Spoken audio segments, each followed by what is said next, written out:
جملہ عزیزان ملت اسلامیہ، السلام علیکم ورحمۃ اللہ وبرکاتہ۔ نحمدہ و نصلی علی رسولہ الکریم، اما بعد فاعوذ باللہ من الشیطان الرجیم، بسم اللہ الرحمن الرحیم۔ قال اللہ تبارک و تعالی فی القرآن المجید والفرقان الحمید، انا نحن نزلنا الذکر وانا لہ لحافظون، صدق اللہ مولانا العظیم وصدق رسولہ النبی الامین الکریم، ونحن علی ذلک لمن الشاہدین والشاکرین والحمد للہ رب العالمین۔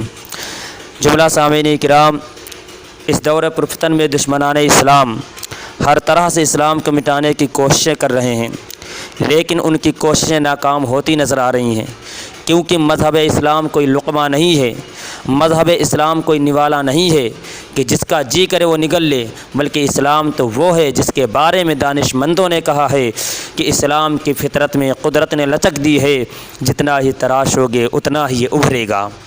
ابھی حال ہی کی بات ہے کہ ایک ملعون مردود اور مکروہ ظالم و پاپی وسیم رضوی نامی شخص نے قرآن مقدس کے خلاف بکواس کی اور قرآن مقدس کی 26 آیات کریمہ کو قرآن کریم سے نکلوانے کے لیے سپریم کورٹ میں اپیل کی ہے۔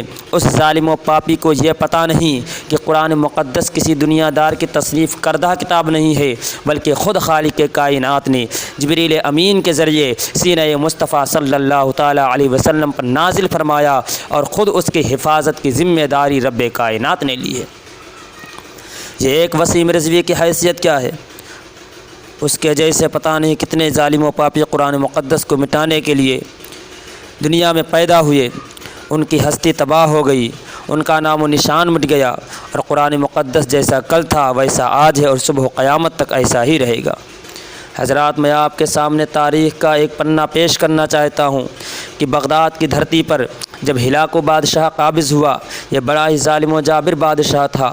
بغداد کی دھرتی پر جیسے ہی قابض ہوتا ہے تو وہ ایک ظالمانہ حکم نافذ کرتا ہے کہ بغداد کی دھرتی پر جتنے بھی قرآن ملے، جتنے بھی صحیفے ملے، جتنے بھی قرآن کے نسخے ملے، سب کو جمع کر کے ان میں آگ لگا دی جائے، اور جو بھی بغداد کی دھرتی پر قرآن کی تلاوت کرنے والے اور اللہ اور اس کے رسول کا نام لینے والے ملیں، سب کو قتل کر دیا جائے۔ ایسا ہی ہوا۔ قرآن جتنے ملے، قرآن کے جتنے نسخے ملے، قرآن کے جتنے صحیفہ ملے، جتنے ملے سب کو جمع کر کے ان میں آگ لگا دی گئی، اور جو لوگ قرآن کی تلاوت کرنے والے، اللہ و رسول کا نام لینے والے تھے، سب کو قتل کر دیا گیا۔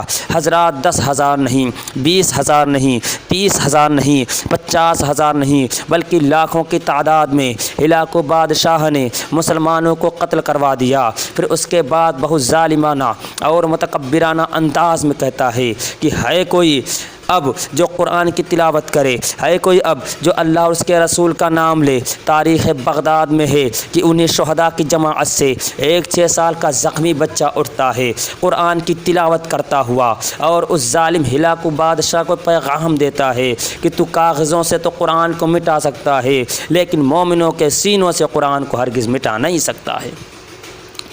حضرات، اور قرآن کو مٹانے والے خود ہی مٹ گئے، مگر قرآن جیسا کل تھا ویسا آج نظر آ رہا ہے، اور صبح قیامت تک ایسا ہی نظر آتا رہے گا۔ اور ہمارا تو عقیدہ یہ ہے قول محمد قول خدا، فرمان نہ بدلا جائے گا، بدلے گا زمانہ لاکھ مگر قرآن نہ بدلا جائے گا۔